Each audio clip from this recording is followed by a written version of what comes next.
Hola, buenas tardes. Vamos a hablar el día de hoy en relación con el decreto 173 del 24 de febrero del 2026. Es el decreto mediante el cual el gobierno ha adoptado medidas tributarias en materia de impuesto al patrimonio, ello con el fin de atender los gastos del presupuesto general de la Nación para hacer frente al estado de emergencia declarado mediante el decreto legislativo 150 del 2026. Como todos sabemos, estábamos a la espera de la expedición de la norma. Se había hablado de un impuesto al patrimonio, se habían dado algunas consideraciones. El debate frente al impuesto al patrimonio no es nuevo, toda vez que a lo largo de los años se ha mostrado los errores que puede conllevar adoptar este tipo de medidas. Sin embargo, el gobierno finalmente en horas de la noche emite el decreto 173 que establece algunos artículos relacionados con el impuesto al patrimonio. El primero es relacionado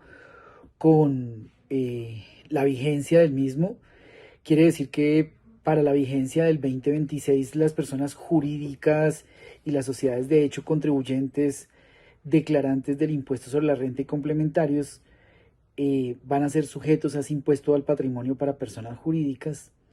No van a ser sujetos pasivos del impuesto al patrimonio las empresas del sector salud, las empresas que en el ejercicio de funciones de inspección, vigilancia y control de las autoridades nacionales se encuentran intervenidas por el Estado, y las empresas de servicios públicos domiciliarios de los municipios que han declarado la calamidad pública o que se encuentren ubicados en la zona de afectación de la declaratoria de emergencia económica y social que previó directamente el decreto legislativo 150 del 2026. Mirando un poco el tema, ahí nos damos cuenta que se comete un gran error al momento de definir las personas que entran directamente al impuesto al patrimonio, porque digamos que en algunos casos se está dejando de ver directamente a aquellas personas que pueden no tener una capacidad contributiva, como las personas que están en concordato, están en liquidación, están en disolución directamente, y que por regla general este tipo de entidades efectivamente tenían una razón de ser para excluirse directamente del impuesto. El hecho generador del impuesto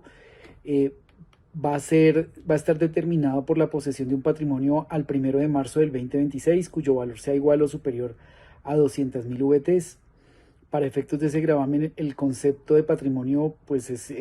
equivalente al patrimonio líquido fiscal, que es calculando tomando el patrimonio bruto del contribuyente poseído a la misma fecha menos las deudas a cargo del contribuyente y que son vigentes a esa fecha. Claramente la norma establece que las sociedades que hayan efectuado procesos de decisión desde la entrada en vigor de ese decreto y el 1 de marzo del 26 deben sumar los patrimonios líquidos poseídos a 1 de marzo por las sociedades escindidas y beneficiarias con el fin de determinar la sujeción al impuesto, y en caso de que la sumatoria de los patrimonios liquidados pues sea igual a 200.000 VTs, la sociedad beneficiaria debe ser considerada como sujeto pasivo y debe liquidar y pagar el impuesto al patrimonio como si la escisión no hubiera ocurrido. La tarifa del impuesto está determinada en el 0.5% por regla general para las compañías, pero en el caso de las instituciones financieras, las entidades aseguradoras, las reaseguradoras, las comisionistas de bolsa, las sociedades que son bolsas de bienes y productos agropecuarios y de otros commodities, así como los proveedores de infraestructura del mercado de valores y las personas jurídicas, sociedades de hecho contribuyentes declarantes del impuesto sobre la renta que desarrollen actividades de extracción de hulla, extracción de carbón y de petróleo, van a tener una tarifa especial del 1.6%. La base gravable del impuesto va a estar determinada directamente por esa posesión al 1 de marzo del 2026, y dentro de ello se pueden excluir el valor patrimonial neto de las acciones, de las cuotas o partes de interés en sociedades nacionales poseídas directa o indirectamente. Esto es a través de vehículos de inversión sin personería jurídica. En el caso de posesión indirecta, pues el valor a excluir va a ser equivalente al porcentaje que las respectivas acciones, cuotas o partes de interés en sociedades nacionales tengan en el total del patrimonio bruto del vehículo de inversión sin personería jurídica y el valor del patrimonio neto de los activos inmuebles adquiridos y destinados al control o mejoramiento del medio ambiente, el valor de la reserva técnica de Fogafín y en el caso de las cooperativas, pues ellos van a poder excluir el valor patrimonial de los aportes sociales realizados por sus asociados. Es importante tener en cuenta que este decreto claramente va a ser revisado por la Corte Constitucional. Dentro de ello se va a mirar mucho la legalidad, toda vez que hay una desconexión con la capacidad real de pago, alterando problemas de liquidez. El impuesto al patrimonio pues grava la posesión de riqueza, no la generación de ingresos. Esto implica que puede recaer sobre patrimonios ilíquidos o improductivos. También va a obligar a algunos contribuyentes a vender activos o endeudarse para pagar el impuesto, incluso en años donde hay pérdidas o baja rentabilidad. Tiene un riesgo de doble o múltiple tributación económica, toda vez que se está estudiando la legalidad y la revisión del impuesto que tiene que ver con personas naturales, y si en gracia y discusión se declara la inexequibilidad de la norma, se revive el anterior y con este nuevo pues existiría un doble tributo.